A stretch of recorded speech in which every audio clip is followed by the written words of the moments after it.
Sal was just about to ask how long it would take for a new spark plug to grow in when Mr. Condon reached up on the shelf and picked out a brand new one and put it in the motor. Sal picked up the old spark plug and handed it to Sister Jane. Jane was so little that she didn't understand about secret wishes. Jane was so little that she couldn't even say ice cream cone, so Sal wished the secret wish for Jane on the spark plug. Mr. Condon pulled the rope and the motor started right up, just as good as new. Sal's father thanked him and picked up the motor and the milk bottles. Jane carried her spark plug, Sal carried her feather, and they said goodbye and walked across the street where Mr. Condon's brother kept store. So there's Sal with her feather in her hand. She's given the spark plug to Jane. Jane looks pretty happy about that. Milk bottles are on the floor. Sal's dad looking at what Mr. Condon's doing.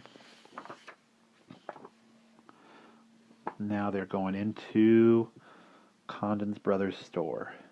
You can see an axe handle there, a rake handle, a couple of brooms, or one broom and a mop. Sal's got her feather. Jane's got her spark plug. Sal's dad has the milk bottles. Selling potato chips on the wall. Remember, this is more than 60 years ago. We're reading this book in 2017, so this is 65 years ago. This guy looks kind of like a character you'll hear about soon called Burt Dow Deepwater Man. This guy looks a lot like Sal's dad, honestly. They just have different haircuts. And here is Mr. Condon. It looks like he's got a big cheese and a cheese knife there. Lots of spool of twine, some candy bars.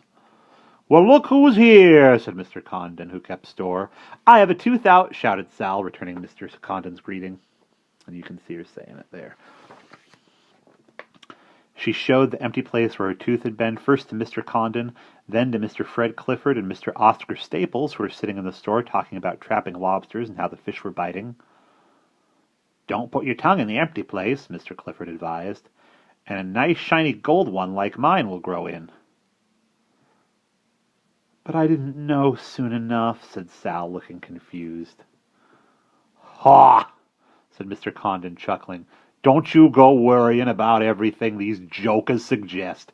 I don't suppose," he added, opening his freezer, "that you could eat an ice cream cone with one of your teeth out." There she is, showing him her teeth. Yep, that cat did not want to see Sal's sister. It is running away. Looks like there's a bushel of apples on the ground, too. "Oh, yes, I could," said Sal, "and it's supposed to be chocolate." "And this little lady?" he questioned, turning to Jane. "Hers is supposed to be vanilla so the drips won't spot, and you'd better push it together tight so it won't drop off," Sal dictated, "because she's still almost a baby and doesn't even have all of her first teeth." There's Sal, very excited, up on the counter for the ice cream, and he's got lots. Mr. Condon has lots of different scoops. And there's the cat poking around the bottles. And there's Jane on the floor. She dropped the spark plug. She's excited about ice cream. After Mr. Condon had put the groceries and milk in the box, they thanked him once more and waved goodbye. They walked down the path to the harbor. There's Mr. Condon waving. There's Sal with her feather, her ice cream cone, her sister with her little cup of vanilla, Dad with the full bottles and the fixed motor. Down they go. Hancock County ice cream, the sign says. The cat is watching, very happy to see Jane go away, because she was definitely trying to poke that kitty. And down the runway to the float where their boat was tied. They all climbed aboard, carrying the outboard motor, the box of milk and groceries, the feather, the spark plug, and the ice cream cones. Good, so Jane did not forget about her spark plug. Down they go. Somebody with a buck again in his boat. And here's Sal and Jane and their ice cream and their dad getting ready to put the motor in the water.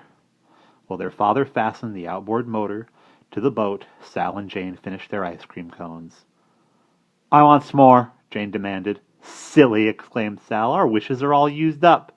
Then she remembered that she was growing up, and just like a grown-up, she said, "Besides, Jane, 2 ice cream cones would ruin your appetite. When we get home, we're going to have